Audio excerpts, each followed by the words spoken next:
ایک بات خوب اچھی طرح سمجھو، دنیا میں ٹینشنوں کی دو قسمیں ہیں. ایک ٹینشن جو نیچرل ہے، قدرت نے رکھی ہے، وہ ٹینشن صحت کے لیے اچھی ہے. اس کی علامت یہ ہے کہ وہ سب کو ہوتی ہے. سمجھ رہے ہو نا؟ اس کی علامت کیا ہے؟ سب کو ہوتی ہے. تو ظاہر ہے ساری انسانیت بیمار تو نہیں ہو سکتی نا. سردی کی ٹینشن یہ سب کو ہوتی ہے کہ نہیں ہوتی؟ جب سردیاں آتی ہیں تو پورے ملک پہ آتی ہے سردی، کسی ایک اکیلے کو نہیں لگ رہی ہوتی، تھر تھر کانپ رہا ہوتا. گرمیوں کی ٹینشن اللہ نے سب کے لیے، تو یہ سب کے مطلب ہے کہ اللہ دینا چاہتے ہیں. یہ ٹینشن یہ آپ کے لیے مفید ہے. کبھی کبھار ہمیں زکام ہو جاتا ہے، یہ سب کو ہوتا ہے. دنیا میں کوئی ایسا آدمی میں نے نہیں دیکھا جس کو کبھی بھی زکام نہ ہوتا ہو. اب یہ چھوٹی سی بیماری جو ہے یہ ہے ٹینشن، لیکن یہ سب کو ہوتی ہے. اسی وجہ سے بہت بڑے ڈاکٹر ہیں آغا خان ہاسپٹل کے، میری ان سے گپ شپ ہوئی، انہوں نے کہا کہ جو ہیلتھ کے اور صحت کے معیارات ہیں نا، ان میں نزلہ زکام کھانسی کو شامل نہیں کیا جاتا. یعنی کھانسنے والا نزلے والا آدمی بھی صحت مند ہی ہے. ہاں، ایسا نہ ہو کہ کھانستا ہی آ رہا ہو بچپن سے، یعنی کبھی کبھار کھانسی زکام نزلہ. اس سے کیا ہوتا ہے؟ یہ وہ ٹینشنیں ہیں جو آپ کو بڑی ٹینشنوں سے بچا لیتی ہیں، آپ کا امیون سسٹم بوسٹ کر دیتی ہیں. یہ تو ان چیزوں میں پریشان ہونا. اسی طرح بچے جب پیدا ہوتے ہیں، بچہ چیخ چیخ کے روتا ہے، گلا پھاڑ پھاڑ کے، کچھ نہیں دیکھتا کہ یہ کمبخت کے باپ کے سونے کا ٹائم ہے یا ماں کے سونے کا ٹائم ہے. جب وہ روتا ہے تو اور وجہ بھی سمجھ میں نہیں آ رہی ہوتی. تو یہ کسی ایک ہی بچے کے ساتھ ہوتا ہے یا ہر بچے کے ساتھ ہوتا ہے؟ ہر بچے کے. اس کا مطلب یہ نیچرل ہے، یہ اس کے لیے ضروری ہے. نہیں روئے گا نقصان ہوگا اس کو. اس لیے ایک دم بچے کے رونے پہ مائیں آج کل کیا کرتی ہوں، میرا بچہ پتہ نہیں کیوں رو رہا ہے، وجہ ہی سمجھ میں نہیں آ رہی، ہاں اس کو چپ نہیں کراؤ، چپ رونے دو، کمبخت کو رونے دو، پاگل آدمی. یہ نیچرل ہے بھائی. اللہ تعالیٰ تمہارے اندر برداشت پیدا کرنا چاہتے ہیں. اللہ دیکھنا چاہ رہے ہیں کہ تم گدھے تو نہیں ہو کہیں. دیکھو قرآن کہتا ہے کہ میں نہ کسی کا زبانی دعویٰ قبول نہیں کرتا جب تک اس کو آزما نہ لوں. یہ قرآن کے الفاظ ہیں سورہ عنکبوت کے. تو ہر انسان دعویٰ کرتا ہے میں خوش اخلاق ہوں، میرے اندر برداشت ہے. تو اللہ بچے کو کہتے ہیں چیخ، رو، بلا وجہ رو، کوئی ریزن نہیں ہونی چاہیے. اور ایسے ٹائم پہ رو جب ان کمبختوں کے سونے کا ٹائم ہو. اب جو پاگل ہے ان کو غصہ آئے گا بچے کے اوپر، حالانکہ بچے کو کوئی قصور ہے، اس کو کیا پتا کہ سونے کا ٹائم ہے، جاگنے کا ٹائم ہے. تو پاگلوں کو غصہ کس پر آئے گا؟ بچے پر. وہ چیخیں گے چپ ہو جا، خاموش ہو جا، بے وقت چیختا ہے، گلا. مائیں کیا کہہ رہے تو گلا دبا دوں گی تیرا. تو فرشتے لکھ دیتے ہیں کہ ہے انسان، لیکن یہ جو ماں باپ ہیں یہ اصل میں گدھے ہونے چاہیے تھے. فرشتوں نے ان کو کیا بنا دیا؟ یعنی ہے انسان، سافٹ ویئر کون سے ڈلے ہوئے ان میں؟ ڈنکی والے. گدھے کے نامناسب ہے. سافٹ ویئر جو ان میں ڈلے ہوئے ہیں وہ کون سے ڈلے ہوئے ہیں؟ ڈنکی کے.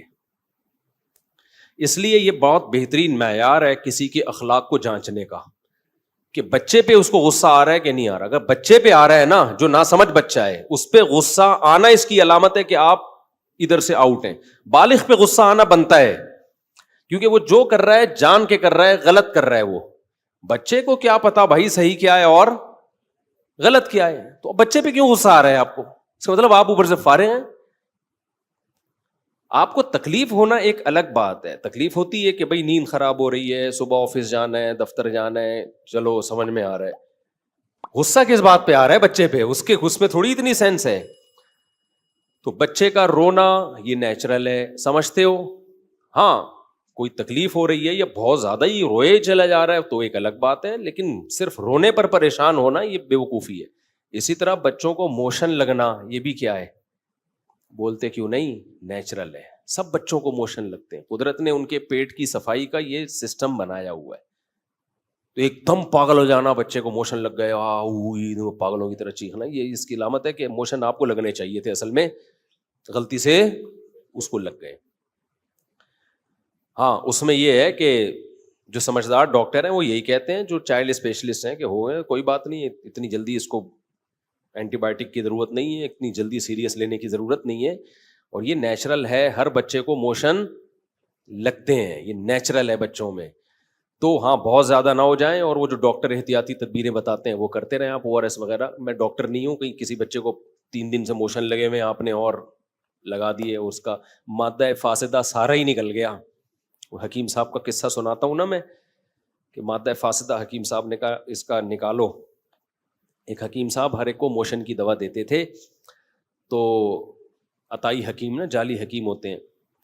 میں نے ایسے حکیم بھی دیکھے ہیں, جو پیشنٹ جائے گا اس کو کہتے ہیں کہ پہلے ہم آپ کو جلاب آور دوا دیں گے, آپ کا پیٹ صاف ہوگا, باڈی نئے سرے سے ریفریش ہوگی, پھر ہم علاج کریں گے. پاگل آدمی تو کیا کر رہا ہے یار, ہر ایک کو موشن.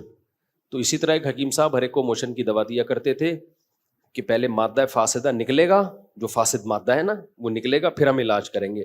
ایک بہت باریک سا آدمی چلا گیا, لوگوں نے کہا اس میں مادہ فاسدہ ہے ہی نہیں, مادہ ہی نہیں ہے, فاسد کہاں سے ہوگا, تو خدا کے لیے کچھ خیال کرنا. حکیم نے کہا نہیں, ہمارا علاج کا طریقہ یہ ہے کہ پہلے ہم مادہ فاسدہ نکالیں گے, اس کے بعد ہم علاج کریں.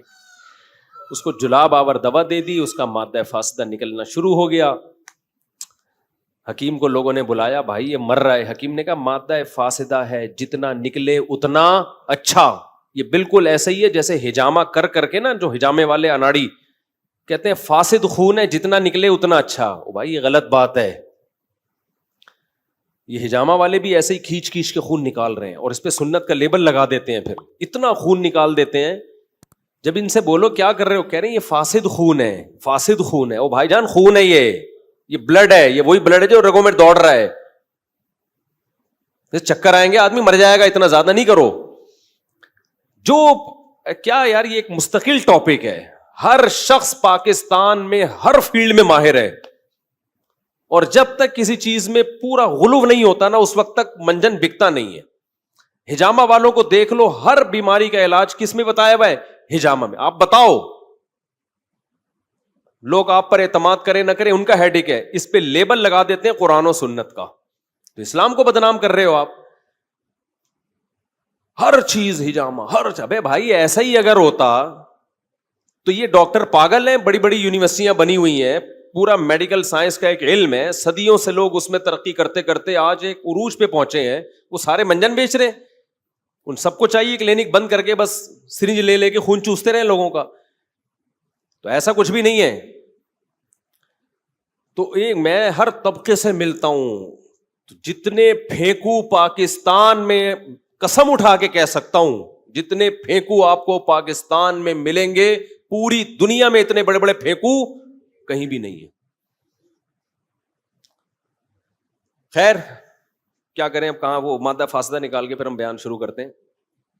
تو وہ حکیم نے کو لوگوں نے کہا کہ حکیم صاحب مادہ فاسدہ نکل رہا ہے, مر رہا ہے. انہوں نے کہا مادہ فاسدہ ہے, جتنا نکلے اتنا اچھا. بالآخر اس کا انتقال ہو گیا, قبر میں دفنا دیا. لوگ حکیم کی کلینک پر آئے, اس کے مطب پہ آئے, کیا ہوا ہے بھائی, یہ تو مر گیا. حکیم نے کہا شکر کرو مادہ فاسدہ نکال کے مرا ہے, ساتھ لے کے نہیں گیا قبر میں, فریش ہو کے گیا. بالکل کوئی باڈی کے اندر گندگی بولو نہیں, بالکل صاف ستھرا, نیٹ کلین. تو ایسا نہ ہو کہ بچے کو اتنے ایموشن لگ جائیں کہ وہ سارا ہی مادہ فاسدہ اس کا نکل جائے. اس لیے میں کوئی ڈاکٹر نہیں ہوں, آپ بچے کو چائلڈ اسپیشلسٹ ہی کو دکھایا کریں. لیکن میں صرف ایک آپ کو سمجھانے کے لیے کہ چھوٹی چھوٹی چیزوں پہ جو بہت زیادہ ہم لوگ ایک دم ہائپر ہو جاتے ہیں, مائیں بھی پاگل ہو جاتی ہیں, ہائے کیا ہو گیا, ہائے کیا ہو گیا. کچھ بھی نہیں ہوا بھائی, سب بچوں کے ساتھ رونا پیٹنا بھی ہوتا ہے, چیختے بھی ہیں, چلاتے بھی ہیں, موشن بھی ہوتے ہیں, اور بخار بھی ہوتا ہے بچوں کو. اور بچپن میں جتنا بخار ہو جائے نا وہ زیادہ اچھا ہے.